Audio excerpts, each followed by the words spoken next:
This video is the second in a series about how Portal introduces and weaves together its mechanics. If you haven't seen the first video yet, I'd recommend checking it out at the link above before continuing. As we've seen so far, Portal's early chambers tend to introduce or redefine mechanics in relative isolation. Chamber 0 is a simple room with a box and a button, nothing to distract from the objective. After the player first acquires the portal gun, there's nothing to pick up for a couple of chambers, allowing total focus on understanding the new ability. In Portal's mechanical symphony, these instances are akin to solos. The other mechanics fade out to let one take center stage. Test Chamber 4 ups the complexity by bringing boxes back into the fold. There's a button directly in the entryway, so the player is likely to step on it and see the door across the room slide open. Directly within the line of sight the hallway encourages. Between the glass pane and the non-portalable surfaces in the exit corridor, taking a portal past the door isn't an option. However, there's a box dispenser above a pit to the right, which they're likely to catch in their peripheral vision.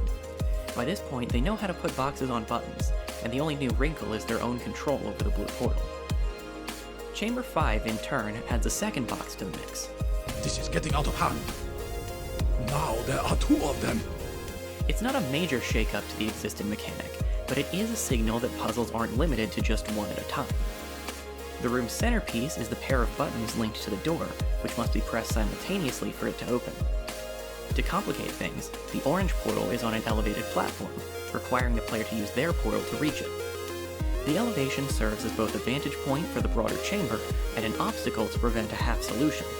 The player can't use a portal to get through the door with just one box, because they wouldn't be able to reach the platform.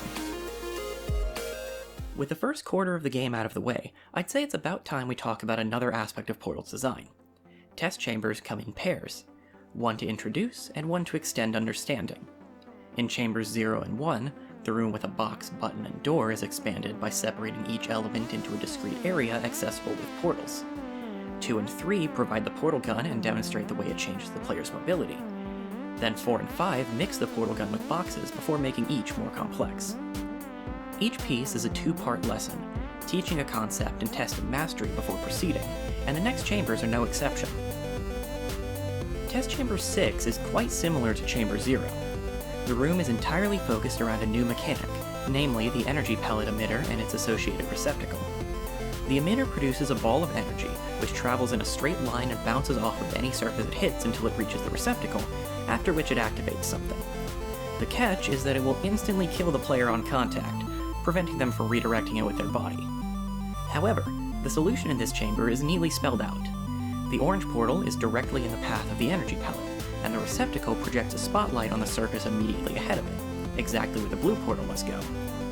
The walls are made of non-portalable panels, their first proper introduction after making a minor appearance in Chamber 4, which limit the player's options without blatantly giving away the solution. Delivering the pellet lowers a lift to ground level and allows the player to proceed to Test Chamber 7. Chamber 7 continues the trend of building on and testing the previous chamber's introduced theme. The orange portal is now lined up with a receptacle, leaving the player to align the blue portal with the emitter. While at first this is more challenging than simply placing a portal at the spotlight, the energy pellet leaves a scorch mark when it collides with a wall, producing the same level of guidance with a slight delay. The pellet isn't the only thing which Chamber 7 builds on, however. When it reaches its receptacle, a lift at the far end of the chamber begins to move horizontally, with much of its path under a non-portalable ceiling. This requires the player to time their drop onto the platform while it is under the one section which allows portal placement. The limit on which surfaces can hold a portal is actually beneficial. By restricting the player's options, they're allowed to focus on one location, rather than attempting to catch the platform wherever it is at the time. That brings us to the end of the second leg of our journey through Portal, and leaves us with this updated chart. These 4 chambers have clarified the teach and check pattern the game is so fond of, which is the foundation of teaching in general. We'll keep moving forward at the end of March, so check back then for more. Till next time, this has been Chaotic Teal, and thank you very much for watching.